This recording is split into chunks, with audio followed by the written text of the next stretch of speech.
Hello everyone, this is Manoj and again welcome to my channel Life by Study Fun. So guys, अगर मैं previous session की बात करता हूं तो प्रीवियस सेशन में हम लोगों ने प्रिपरेशन ऑफ फिनॉल को कंप्लीट कर लिया था and now we are moving on physical property of phenol. But before starting this topic I request you कि जिसने मेरे प्रीवियस सेशन नहीं देखे गाइस वो प्लीज मेरे प्लेलिस्ट में जाके प्रीवियस सेशन देख लें ताकि आप लोगों को ऑर्गेनिक केमिस्ट्री से रिलेटेड कोई भी प्रॉब्लम ना आए. चलिए मूव करते हैं और बात करते हैं फिजिकल प्रॉपर्टी ऑफ फिनॉल की, जिसमें जो हम फर्स्ट पॉइंट की बात करेंगे we called it state and smell. State and smell of phenol.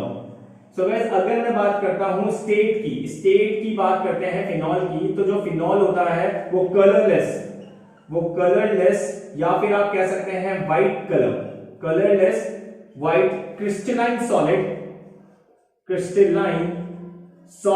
और लिक्विड फेज में एग्जिस्ट करता है. क्रिस्टलाइन सॉलिड और लिक्विड फेज में ये एग्जिस्ट करता है. यहाँ पे वर्ड आया है क्रिस्टलाइन. क्रिस्टलाइन का मतलब होता है कि जैसे आपके स्कूल की टेबल और चेयर एक पैटर्न में लगी होती है, एक ज्योमेट्री में लगी होती है, वैसे ही फिनॉल में एटम, आयन और मॉलिक्यूल का अरेंजमेंट एक पैटर्न वाइज होता है, एक ज्योमेट्री वाइज होता है, जैसे आपकी स्कूल की चेयर और टेबल लगी होती है, which we call crystalline.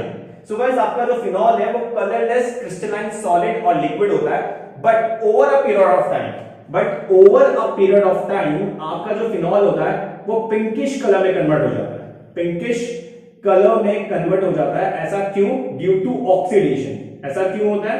Due to oxidation की वजह से ऐसा होता है. सो मैंने क्या बोला? मैंने कहा वैसे तो फिनॉल का कलर कलरलेस होता है, वो कलरलेस क्रिस्टलाइन सॉलिड और लिक्विड होता है, लेकिन जैसे जैसे टाइम बीतता जाता है over a period of time उसका ऑक्सीडेशन होता है और ऑक्सीडेशन होने से उसका कलर चेंज हो जाता है from colourless to pinkish colour. So ये था स्टेट. बात करते हैं स्मेल की. तो जो फिनॉल का स्मेल होता है गाइस, उसकी स्मेल होती है कैरेक्टरिस्टिक स्मेल. एक कैरेक्टरिस्टिक स्मेल होती है, अपनी खुद की एक स्मेल होती है फिनॉल की, जिसे हम फिनोलिक ऑर्डर का भी कहते हैं. फिनोलिक ऑर्डर की इसकी स्मेल होती है गाइस. सो ये था state and smell of phenol. चलिए मूव करते हैं और बात करते हैं सेकंड फिजिकल प्रॉपर्टी की, which we called solubility. So guys हम लोगों को पता है कि जो सॉल्युबिलिटी है वो किस पे डिपेंड करती है? हमारी जो सॉल्युबिलिटी होती है वो डिपेंड करती है नंबर ऑफ हाइड्रोजन बॉन्ड पे. नंबर ऑफ हाइड्रोजन बॉन्ड पे डिपेंड करता है हमारा सॉल्युबिलिटी. सो गाइस अगर मैं फिनॉल की बात करता हूं और उससे पहले मैं हाइड्रोजन की अगर बात करूं या हाइड्रोजन बॉन्ड की बात करूं, तो हमें पता है हाइड्रोजन बॉन्ड क्या होता है. हाइड्रोजन बॉन्ड होता है when hydrogen is directly attached to more electronegative element like fluorine, oxygen, nitrogen. Hydrogen bond का मतलब यहां पे क्या है कि जब हाइड्रोजन किसी ऐसे एलिमेंट से जुड़ा होगा जिसकी इलेक्ट्रोनेगेटिविटी ज्यादा होती है तो वो हाइड्रोजन बॉन्ड फॉर्म करेगा. जैसे हाइड्रोजन अगर फ्लोरीन के साथ जुड़ा हो, जैसे हाइड्रोजन अगर ऑक्सीजन के साथ जुड़ा हो, जैसे हाइड्रोजन अगर नाइट्रोजन के साथ जुड़ा हो, तो समझ जाना यहाँ पे हाइड्रोजन बॉन्ड क्या होगा? फॉर्म होगा. तो मैंने कहा सॉल्युबिलिटी डिपेंड करती है नंबर ऑफ हाइड्रोजन बॉन्ड पे. और अगर मैं फिनॉल की बात करता हूं तो हम कहते हैं फिनॉल जो होता है वो इनसॉल्युबल होता है in water. Insoluble in water. Phenol पानी में नहीं घुलता, वो इनसॉल्युबल होता है. रीजन क्या है? रीजन ये है कि phenol does not form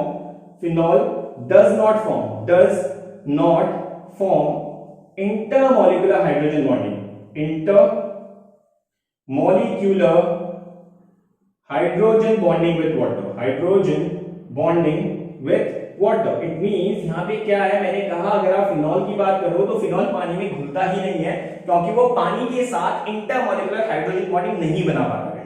reason क्या है? रीजन ये है कि फिनॉल को अगर आप ढंग से देखेंगे तो फिनॉल कुछ इस तरीके से होता है. ये रहा हमारा फिनॉल और फिनॉल के बाद जुड़ा होता है OH ग्रुप.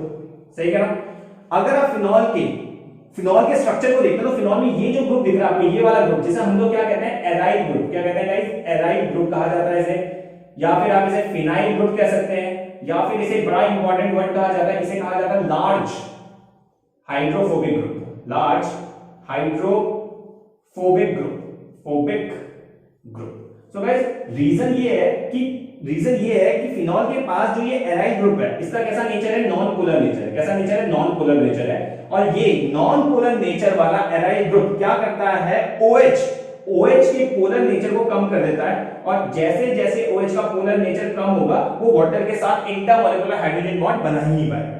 तो मैंने क्या बोला गाइस, मैंने कहा अगर आप सॉल्युबिलिटी की बात करो तो solubility depends on number of hydrogen bond, and hydrogen bond क्या होते हैं, in which hydrogen is directly attached to more electronegative element like fluorine, oxygen and nitrogen.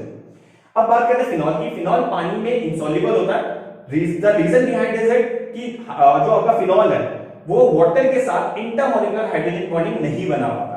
Reason क्या है, रीजन ये है कि फिनॉल के पास जो ये एराइल ग्रुप होता है या फिर फिनाइल ग्रुप होता है या फिर लार्ज हाइड्रोफोबिक ग्रुप जो जुड़ा है, ये क्या करता है, नॉन पोलर नेचर होने की वजह से ये क्या करता है, फिनॉल का OH का जो पोलर नेचर होता है उसे धीरे धीरे कम करना स्टार्ट कर देता है, जिसकी वजह से फिनॉल वाटर के साथ हाइड्रोजन बॉन्ड नहीं फॉर्म कर पाता।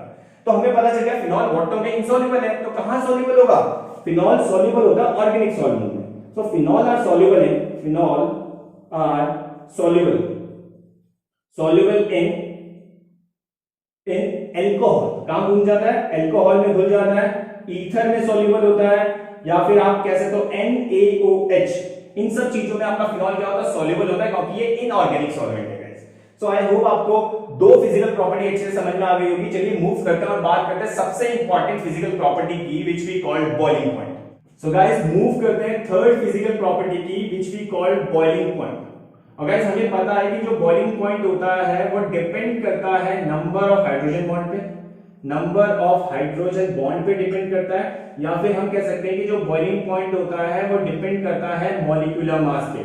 जितना ज्यादा मॉलिक्यूलर मास उतना ज्यादा बॉइलिंग पॉइंट, जितने ज्यादा नंबर ऑफ हाइड्रोजन बॉन्ड उतना ज्यादा क्या होगा, बॉइलिंग पॉइंट होगा गाइस।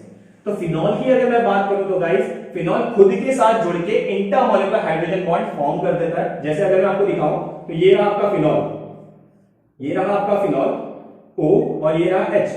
फिनॉल क्या करता है, खुद के साथ जुड़ के, ये रहा दूसरा फिनॉल, खुद के साथ जुड़ के ये रहा हमारा H और ये रहा हमारा O, जिसमें ये बीच में क्या होगा, ये वाला हाइड्रोजन किसके साथ जुड़ गया, मोर इलेक्ट्रोनेगेटिव एलिमेंट से। तो बीच में यहां पे क्या हो जाएगा, इंटरमॉलिक्यूलर हाइड्रोजन बॉन्ड फॉर्म हो जाएगा, इंटरमॉलिक्यूलर हाइड्रोजन बॉन्ड क्या हो जाएगा, फॉर्म हो जाएगा। तो गाइस अगर मैं बॉइलिंग पॉइंट की बात करूं तो फिनॉल खुद के साथ जुड़ के इंटरमॉलिक्यूलर हाइड्रोजन बॉन्ड क्या करता है, फॉर्म कर लेता है, जिसके वजह से जो बॉइलिंग पॉइंट होता है फिनॉल का is much higher than aromatic hydrocarbon of comparable mass. जैसे फॉर एग्जांपल मैंने क्या कहा, मैंने कहा कि अगर मैं एक एग्जांपल ले लूं, मैंने कहा मेरे पास है फिनॉल, मेरे पास है फिनॉल OH, क्लियर, और मेरे पास है एक aromatic hydrocarbon like methyl benzene या फिर टॉलिन।